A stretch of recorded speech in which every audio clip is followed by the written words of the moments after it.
Craving your next action-packed adventure? Audible delivers thrills of every kind on your command, like Project Hail Mary by Andy Weir, where a lone astronaut must save humanity from extinction, narrated with stunning intensity by Ray Porter. From electrifying suspense and daring quest to spine-tingling horror and romance in far-off realms, unleash your adventurous side with gripping titles that'll keep you guessing.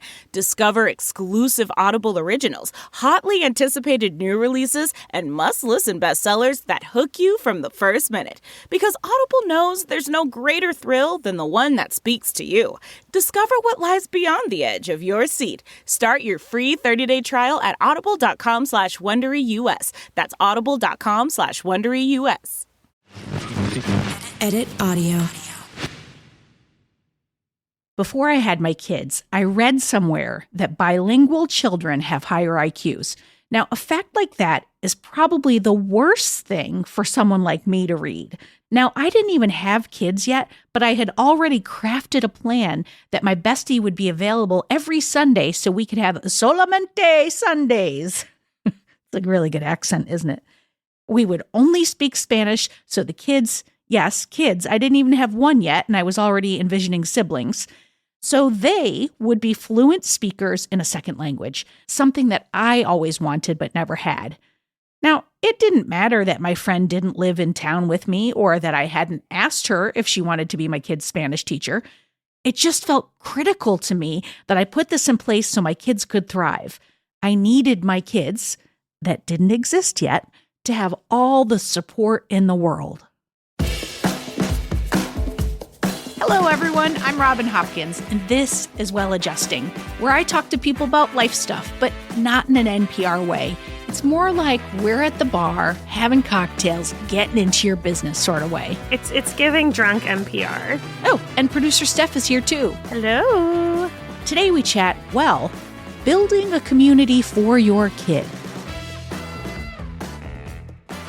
Hello, Well-Adjusting listeners. I am so excited for today's episode, and I hope that you are too.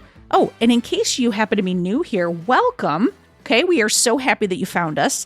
Now, this show is all about helping people pick apart a problem that they're experiencing. It's kind of like peeling back a couple of layers to give our lovely guests a new perspective, or maybe, actual actions they can take in the real world to make life a little easier, or perhaps a little more joyful. So today, the lovely Lauren is joining us. Now, about a year ago, she and her husband adopted a daughter, and since then, Lauren's been adjusting to being a mom. But she's also been, do we say stressing out, or maybe contemplating is a better way to say it? She's thinking loads about the idea of who should be in her daughter's life to enrich and support her.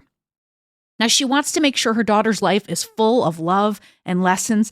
And she also wants to respect that their family is multiracial and that her daughter is supported in all areas, even the ones that Lauren won't be able to support her in. And of course, she doesn't want to make any mistakes. Oh, geez, poor Lauren. I might just have to be the one to break it to her that no parent alive doesn't make mistakes. But let's see if all of our talk about building a strong community of support and going easy on yourself helps break this news to her. My name is Lauren Pacelle. I am the founder of Tink Media. I write podcasts and newsletter, and I'm married to Justin, and I have a 1-year-old named Stella. So full disclosure, me, Steph, and Lauren were out for a drink, and we were like, obviously you have to be on the podcast. So you have to tell us in your own words what your problem was you wanted to discuss. Well, I have a 1-year-old daughter, and I waited 3 years for her. I adopted her. And adoption is complicated and messy. Mm-hmm. My husband and I made this little book that was like, pick me and Justin, and then it went out to birth mothers, and we just sat back and waited. And we were about to give up, and we got a call from the adoption agency that a mother had chosen us and that we had 2 weeks to get ready. And I didn't even own a onesie at the time. I didn't know anything. So we had 2 weeks to figure all this out. And we flew down to Houston, which is where Stella was born. I got to be in the delivery room, which is pretty rare. Amazing. And this birth mother is just an amazing woman. She didn't have to let me in that way. And she did an incredibly scary thing, you know? And now she's part of our family as much as she wants to be. We chose this adoption agency because it really prioritizes the birth moms. And she kind of wrote a contract of how much she wants to be in our lives. We have certain barriers, of course, but if I can go visit her once a year for Stella's birthday, if we can have FaceTime chats, you know, if we can exchange photos, I want all of that. I text her all the time. I call her. So I guess the thing is I have this unconventional family that I absolutely love. And I want all the support. This kind of family requires a lot of extra people, and there's a lot of extra people there. So I was, you know, how do I explain this? We wanted to baptize her. Okay. And I have a complicated relationship with the Catholic Church. I'm interested in religious studies. I think it's fascinating. I don't believe any of it. I think the Catholic Church is so fucked up and hilarious. I love the gaudiness. I love the art, the prayers, the singing. I love the rituals. I love it. So we're getting ready to baptize her, and the Catholic Church is just like complete pains in the asses about every single step. I had these godparents chosen that I wanted that would have been perfect. They were there with Stella from the day she was born. And they're like, oh, she's Jewish? No. And I was like, all right. I was like giving them other options. They demanded that the godmother be practicing Catholic with a letter from their church. I'm like, who's a practicing Catholic? Are you kidding me? You find me a practicing Catholic. God. So anyway, I end up having to go with my grandmother. Now, my grandmother, I love her, but that's not who you want as a godmother. She's 85. Right. But it got me thinking, and I was talking to my friend who's Jewish, who was unable to be the godmother, who should be Stella's godmother. And she said, well, what do you want in a godmother? And I said, well, I'll send you what the Catholic Church says. And she said, no, what do you want in a godmother? Mm-hmm. And I was like, ooh, whoa. And I was like, this actually requires multiple people. I need an advocate system. And it got me started thinking about what is the family and the community system I want to build for her, because my daughter is Black. I am not. I can't teach her everything that a Black woman should know. That's one example. I don't know anything. So who are the people in my circle that I can bring and say to Stella, this is your person for this thing, and she's going to be here for you. And how do I choose those people? Who are those people? Who are the important people for her? It sounds like you're talking about chosen family and who to put around your child, because you want to make sure that she feels supported and loved, and also has culture and all of the things that she needs to thrive, right? So what's interesting is that, like, you have all these factors, right, of a multiracial household and adoption, and there's all these pieces, and it forces you to look at these things. It's very similar to my situation in that it's an LGBTQ household. We have to look at all those things too. Like, I've got a son, and not a single amount of maleness in our house. Like, even our cat's a girl. So it's like, we're trying, like, how do we put in place male figures for him? You know, so it's a similar type of thing. But I want to, like, start by just assuring you that every new parent goes through this. Like, who's your community and who do you want around you? So I think that question that your friend asked you is really important, of like, what are the like qualities of what you want, and what are you struggling with matching it? And I also have like about 150 questions. So sorry to put it this way, but about like your concerns and your fears about all of that. Yeah. I said 800 questions. You choose the one you want to answer first. My fears. Sometimes I worry I'm not afraid enough. Of which part? I see a lot of fear in parenting, and I'm not super afraid. I'm not afraid. That's great. But at the same time, I don't want to mess it up, and I'm very aware. I guess, no, that is a fear. That there's certain things that I can't teach her, and I'm not even going to know what I don't know. Well, there's just certain things. I'm going to ask you a question about that. Let's say you and your husband had a baby, you know, like you two had the baby naturally. Would you have the same fear?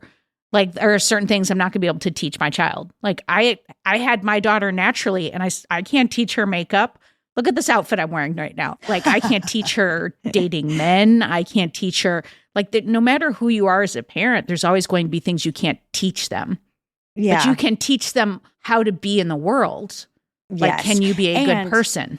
You're bringing up a good point, because through the whole adoption thing, my husband and I would check in with each other and be like, is this an adoption fear or a normal new parent fear? Because they're very similar. So then I remember when my best friend got married, I remember loving planning the wedding with him because he's gay and he could throw all the rules out the window. And he actually adopted a daughter too. And so he's been able to create his family on his own rules. And in a way, I kind of feel like I can do that too. You totally can So- do that. Yeah. So maybe it's not so much fear as, ooh, how can I really do this well? And we are breaking tradition already. So like, and a lot of tradition is fucking broken. Yeah. So how do I do this right? So it's more like I'm excited about the opportunity. And I was thinking about, because like a godmother is technically a good idea, I guess. Like somebody there that's not me. That's the other thing. That's not me. I think we need more than me. You guys know You me. need to build I'm a mess. community no matter what. But what's funny is, Lauren, do you realize that you're already trying to optimize parenting? Like you're such a business owner that you're like, I recognize that there will be faults, but if I could build a deck and I could implement a system, Yes. I think to a certain extent, and it could possibly be, I mean, there's the whole hellishness of the 3-year wait in adoption and the unknowing and uncertainness, but you didn't get. There's a reason it's 9 months, not just because the baby's cooking, but it gives you 9 months to be like, how am I going to do this? What do I want to do? You had 2 weeks to get some onesies in a crib, Yeah. because all that time during the 3 years, I suspect you were trying not to get your hopes up because you Yes. don't want to be disappointed or crushed. So you lost a whole period of time to prepare for like building community, doing all that. All of a sudden you were like Insta baby. It's like the weirdest experience of like, wait, Insta baby. And I feel like you should just a little bit go easy on yourself. And I'm just here to tell you that this is all going to get sorted. Yeah. But also I still love the idea of, okay, so this is where I start to sound a little nuts. Oh, I want it. Bring it. Okay. You're in very good company. Exactly. So, Steph and I are like rolling up our sleeves. Yeah. I mean, so I was mentioning the Catholic Church and I was a religious studies. That's what I studied. I wanted to go to divinity school. I thought I'd be a historical Jesus scholar. And Sure. I love the story of the Nativity. And I think about it a lot and how wise men came and brought gifts. And I think about Stella a lot in that story about how, first of all, her name is Stella. It's the star that, the wise men followed. She's my light. She's my everything. And these people brought these gifts to her. And I guess that's the way I'm thinking about it. I love think that. about people bringing gifts to her. So maybe it's not so much like, oh no, I'm not going to be able to do it. Because you're right. That's a normal parenting thing. But it's what gifts do the people in my life have that they can bring her? Yeah. Because the other thing is, I do like the idea of a community and there being other people in her life. I feel like I'm like shopping. Like, ooh, if I could take that skill from this friend and Yeah. that skill from my mom, and my mother taught me this, I want her to teach Stella this. But what if I say to my best childhood friend, Patty Jenkins, what if I say to her, Patty, I want you to teach Stella about friendship or who I was as a child, because only you know.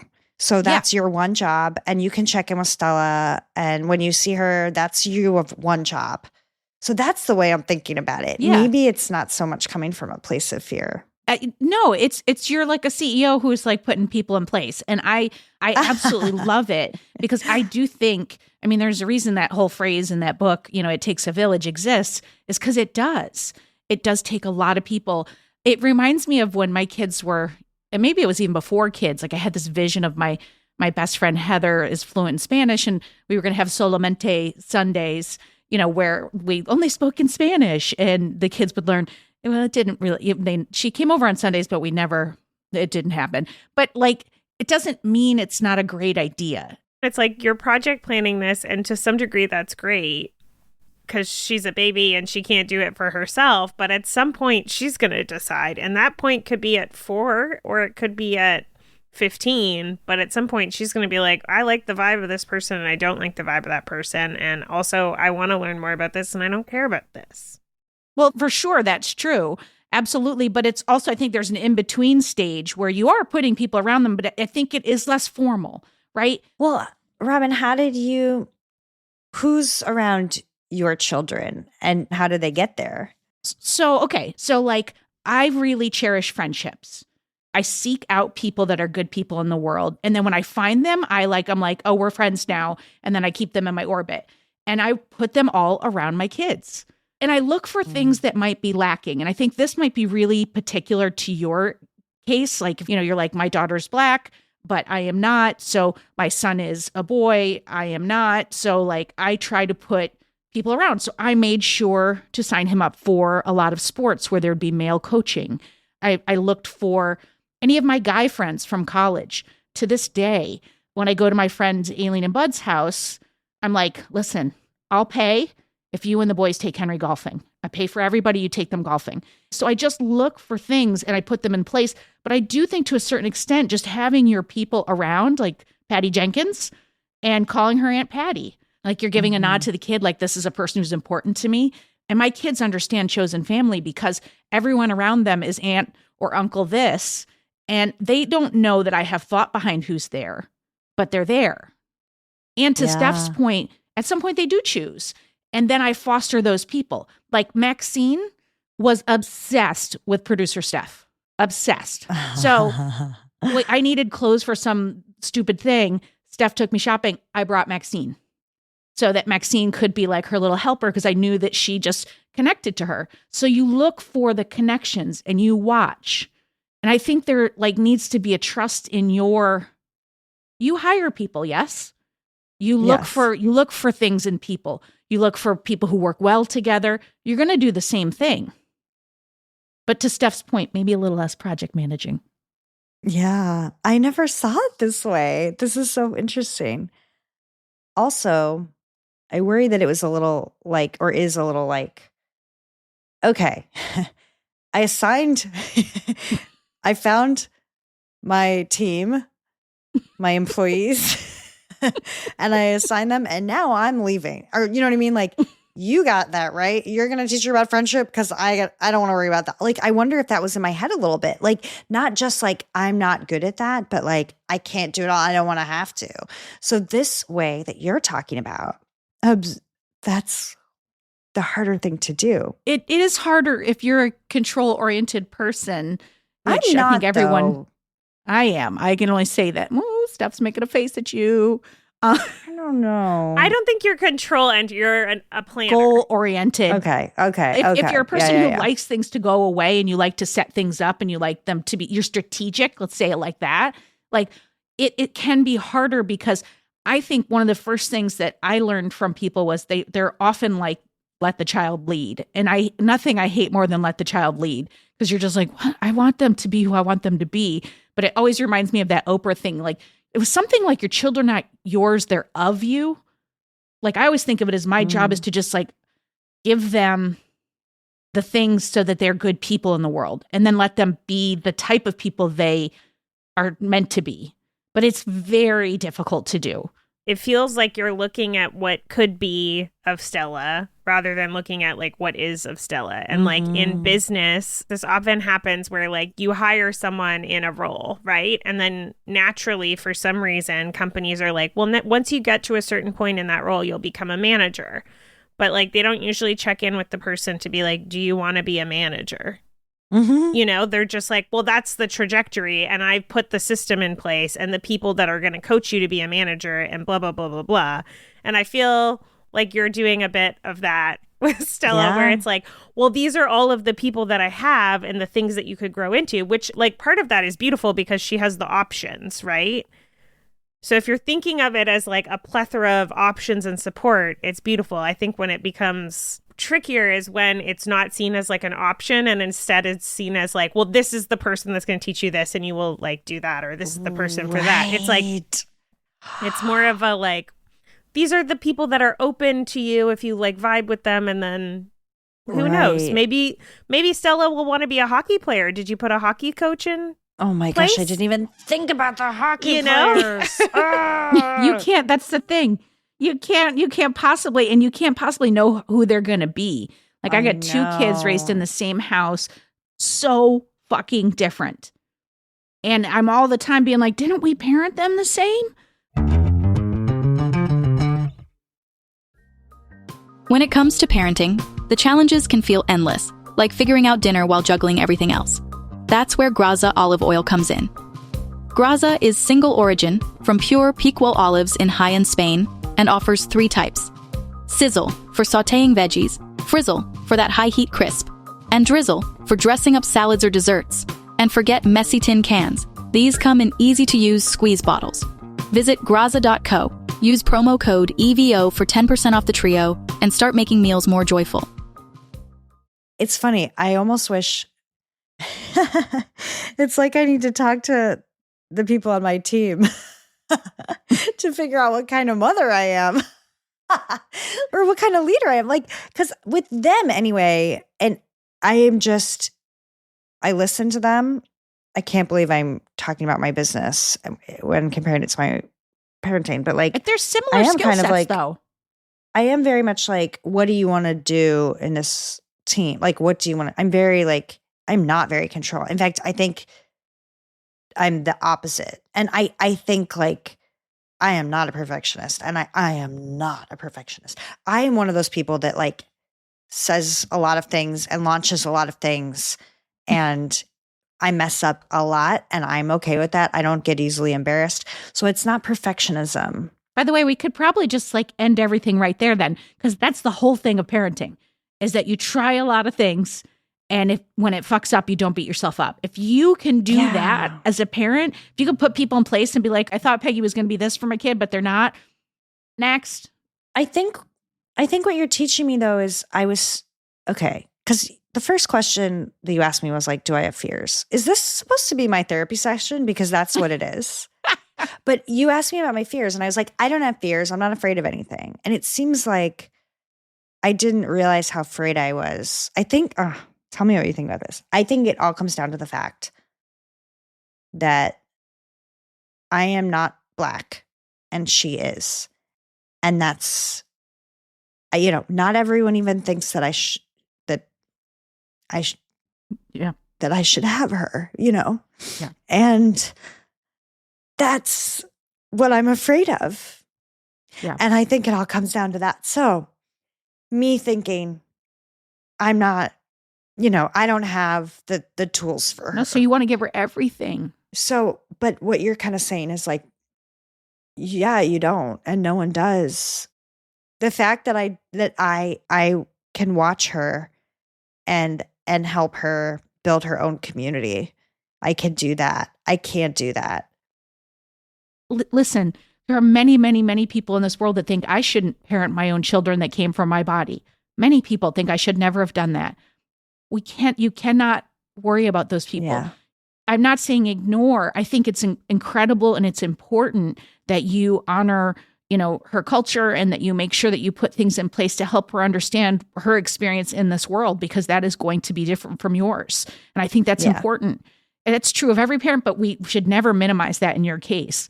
But I really think, Lauren, I think it's important for you to just remember in these moments that you are providing love to a human being who would have been in a situation that would not have been ideal. And that's everything. Yeah. You're right. I can't worry about that. I just thought of something, and I'm not sure if this is connected. This is also weird. When I was in college, I always wanted to adopt since I was 5 years old. I wanted my parents to. I tried to convince my parents to adopt when I was 5. And then I realized I wanted to adopt.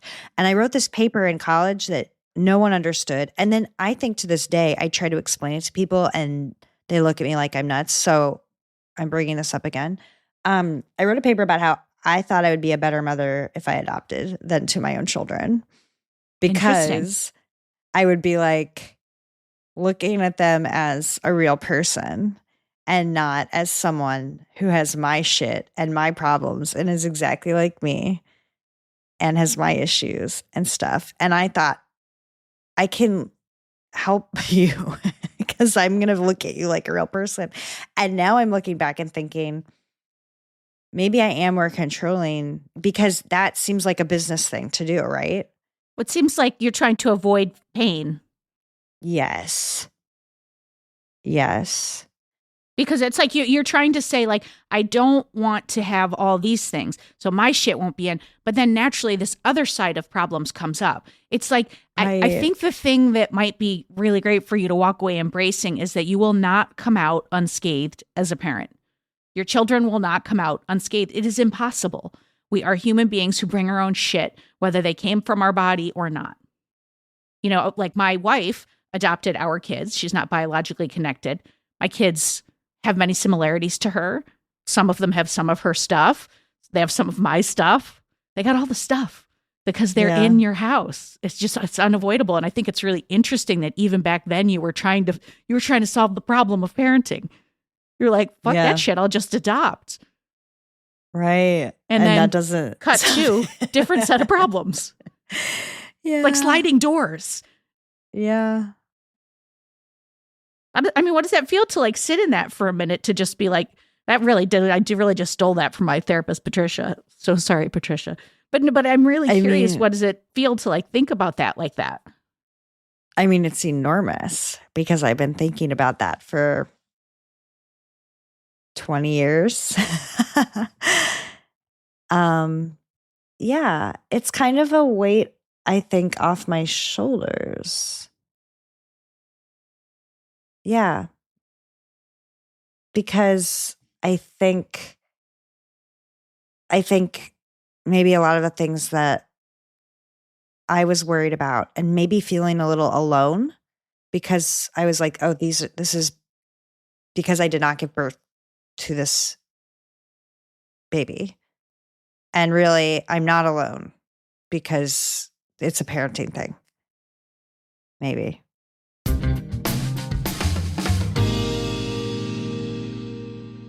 For her first birthday, her birth mother, well, it's funny because we were with the whole family and her aunt, her birth mother's Family of origin? aunt, yes, called her birth mother. And then they looked at me like, oh no.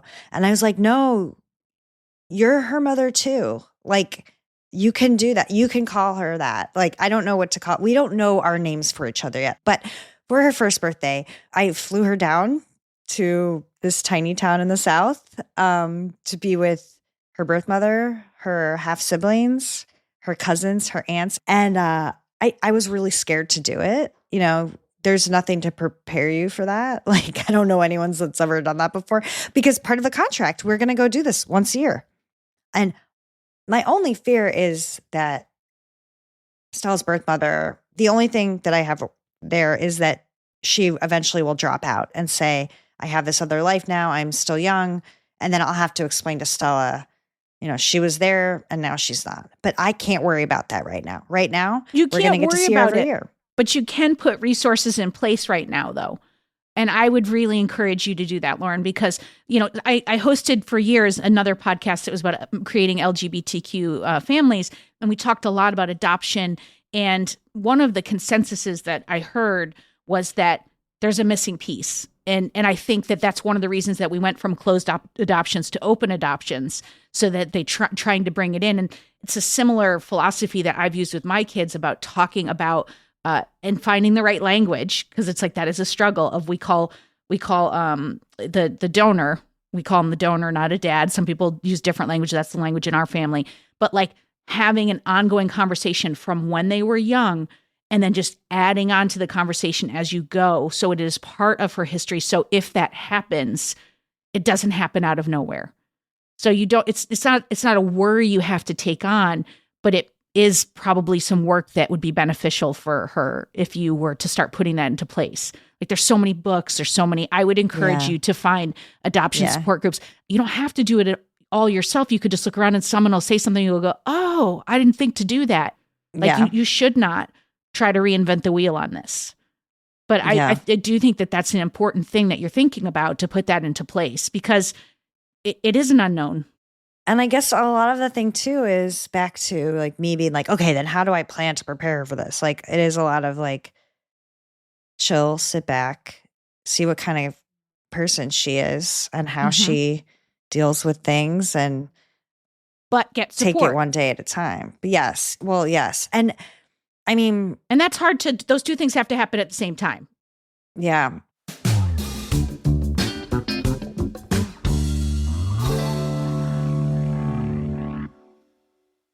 What I was thinking about also when I'm thinking of support, it's not nothing that I have Stella's family. In fact, it's funny because their middle name in the whole family is Simone. Everyone has the same middle name, Simone. And every single night, my husband and I, when we cheers our wine glasses, we say to the Simones, and it's these women. Oh. And when I went down there, I wasn't sure what would happen. I wasn't sure if I would cry, if I would feel uncomfortable. And it was like, oh, my family is so cool. And they're in my family too. Yeah. So I think it's also just being grateful that I have them, and maybe leaning into them more than I am. I think that, because that's a tricky thing. How comfortable you see what's right are there. they? I'm like, my eyes just got big. You see what's right there. That's not a decision you need to make right away. Right. You're still finding your way with it. Oh, exactly. And like I said, we're trying to still figure out what to call each other. Right. Yeah. But they're there. And it's going to, things will change. But as long as you talk about it, as long as you talk about it, Lauren, it's in your house. Then Stella has an understanding of it. You and your husband, like if you're talking about it, you two are going, are we okay with that? Do we like that? Is that weird? Well, what could happen if we accept that language? And she's hearing the conversations. She's hearing you work through it. She's understanding placement of people. Like they get it. They get chosen family. They get, they just get it. What you just said, that's the gold. I have to give her credit, Stella, more credit than I'm giving her, because she is really strong and smart. Yeah. And she's going to figure out, it's not all me figuring this out for her. You just watch her figuring it out. Yeah. I truly feel like this has been a therapy session for me. I only have one bit of homework, because we've talked a lot about you getting comfortable with the idea that it will happen organically. And I think that is really important. We haven't talked as much on like the multiracial household. I think the only bit of homework I have for you is to find some group that is a starting place for you to just maybe go to one meeting or read a few posts just to see if there's anyone that feels like you. Just start that process, one step in that process, because I do think that's important to put in place. Because like, to your point, you got upset when you started to talk about like, there's people in the world who think I shouldn't be doing this. And I think there's a level of, you need to talk about that to get comfortable with that, to help release that. Very true. I am in a group on Facebook, which I don't even have to say this is a terrible idea, because it's a toxic, cruel place to be. I think I need to work harder to find something more healthy. Yeah. There has to be something that, and we'll of course do some research and see if there's something like, Steph's doing it right now. I'm looking at her face and she's typing. This is what Steph does. She's like a magician. Just finding books, because I know there's children's books that talk about like everything now. And I think that's like so amazing, because you don't have to, it's almost like you're trying it on, like, and LOL at me giving this advice. I don't have any children, but like you're reading these stories and you're seeing how different people are explaining their family and like feeling like it's beautiful and knowing it's beautiful. And then you get to watch her reaction and your partner's reaction and how it sits with you. And then maybe you try a different book and that has a different way of talking about it. And eventually you'll be able to like have all these resources and then come up with your own. And by that time, Stella will have heard like 6 different variations of different lovely families that are all like bits that she can take. And then you'll be able to be like, okay, well, they use this word, but we use this word. Like, this is who your auntie is, or this is who your uncle is, or this is who your, birth mother's sibling is. Like, whatever. And doing it Steph's way in the way that we're talking about will make it child-led, because she will ask questions as you read the books. Like, she's 1 now. Like, I think it was, my daughter was like 3 when we started it. And the reason we started it was because we put her in daycare and she recognized our family was different. And she was going up to men on the street and saying, "That's my daddy." So whenever she would do that, we would bring the book out and then we would read it for a week. And then anytime we wanted to talk about it, we kept it in the nightly rotation. Well, this makes me really excited, actually, because like I said, I love my family, and the unconventional way I've gotten to this point. I love my life, and I can't wait to see what she makes of it and what questions she has, and how, like, there's going to be hard stuff. There really is. But I also think I went in too much worried about the hard stuff. You got time on that. Yeah. You know what you could do? You could, especially the Simones is such an incredible story. You could write your own little child story, and then it would be her story, and you could read it to her every night, and then you add on to it. That would be fun homework. I was going to say the same thing. I feel like it would be really cool to make like a little flip book or something for y'all to like talk about who she is and all of the people in her life that are like even my sibling has a picture of like all of us in like a book that she goes through, and it's like, you know, Aunt Steph is good at this, this, and this, or Aunt Steph loves this, this, and this. And then it's like a way to show her the options and the beautiful community around her. Oh my God, you can already see the early pages of like, we waited 3 years when we were just about to give up. Like, it's like that whole, talk about empowerment in the story. This is giving me so many ideas. Because like, I have always thought I need the pictures of her birth mother's cousin and her birth great grandmother or whatever. Like, and so she knows who those people are, and then we'll figure out together what to call them. But also my mom and my dad, pictures of those people, and pictures of Justin's family and all that, so that she sees them and knows that her family doesn't look like everybody else's family. Yeah. But that's like a really cool, exciting thing. And also, I'm just going to tell you, like, you just make a Google form. You don't need to like reach out to every person individually. Google form it. Hey, what is your name? What is your email? Send me 3 pictures of yourself you like. What 3 things do you love about yourself? What 3 activities do you love? I love this. Yes. What do you want Stella to call you? What do you want Stella to call you? What do you want Stella to know about you? Yeah. Yeah. Boom. And then over time, find your support system. Over time, find an adoption network that works for you. Over time, find your people that can help her with her culture. Over time, over time. That is parenting. I think the thing that will work for me when I'm like, I think I would connect easily with like finding someone one-on-one who's done this, like a friend of a friend, or, something like that, where it's like a person, not like a social media group. Because you're right. I really need to do the work to find that community. Like, that's really, really important. Yeah. But I want you to be kind to yourself over time. Yeah. It doesn't have to happen immediately. Like, your kid's 1. A lot of these things aren't going to show up for a bit, but that's important to start with the story. Like Lauren, I feel like you have this. I really do. I just think it's just like, it was a lot very fast, and you just want to do it great. And I think you are being so intentional with your parenting, which is those of us who create our families in non-traditional ways are very intentional. And I applaud that. And I think from that comes good things. That's what I hold on to. I hope so. I hope you're right. I hope you're right. I hope so too. I love to hear that. Thank you. You have reached the Well-Adjusting Expert of the Day. Hi, my name is Lisa Schumann. I'm a reproductive therapist. I've been working in this industry for almost 30 years. So when we're talking about how adoptive parents can talk to their kids about their origin stories, I think there's 4 different elements to bring into the story. 1 is difference, 1 is sameness, One is telling the story, kind of explaining the technical parts of it. And the fourth is to be able to share your child's story, their particular story. So the idea of difference, I think, is really important. You want your child to be able to appreciate difference in the world and within their family.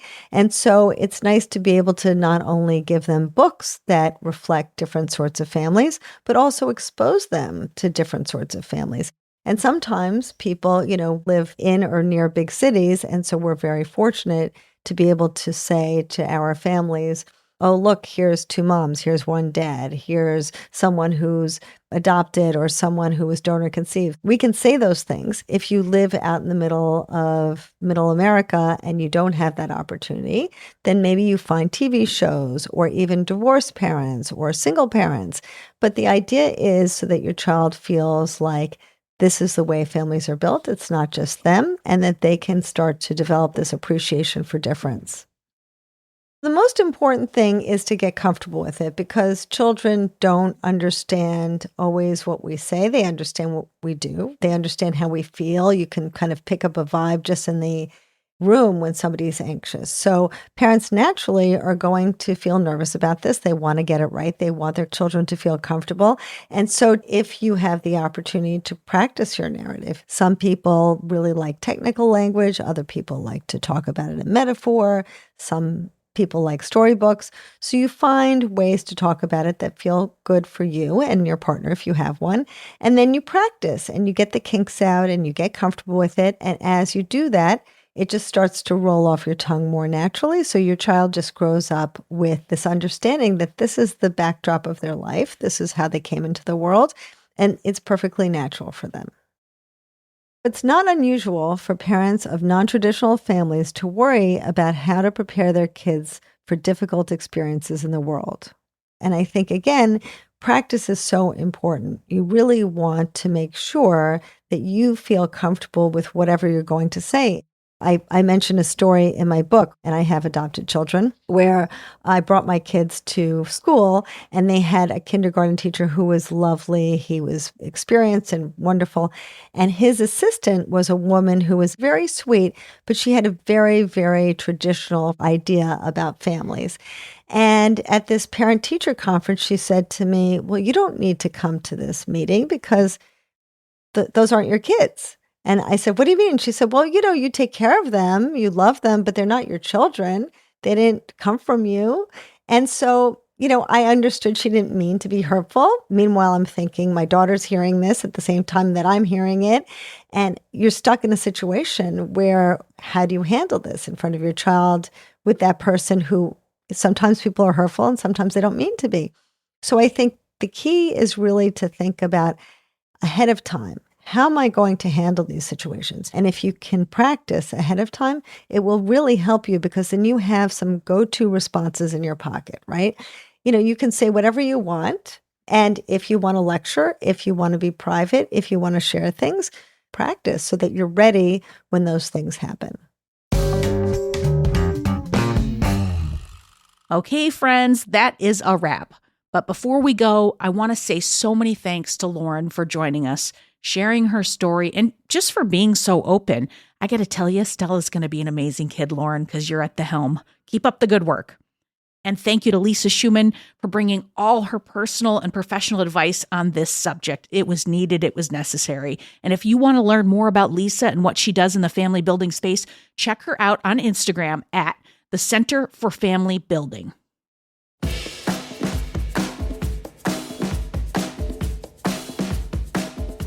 For more Robin, and you may need that, you probably don't need it, but if you do, you can follow me at Real Rob Hops on all the platforms, all the socials, as the kids today say.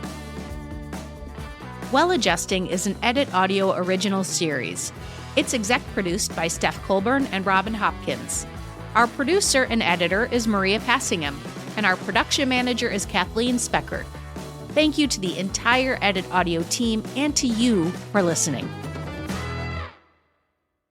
Oh, hey, before you take out those AirPods, this show is just for entertainment. If you are in need of help, please, please, please reach out to a professional. Go ahead and get that help. You deserve it.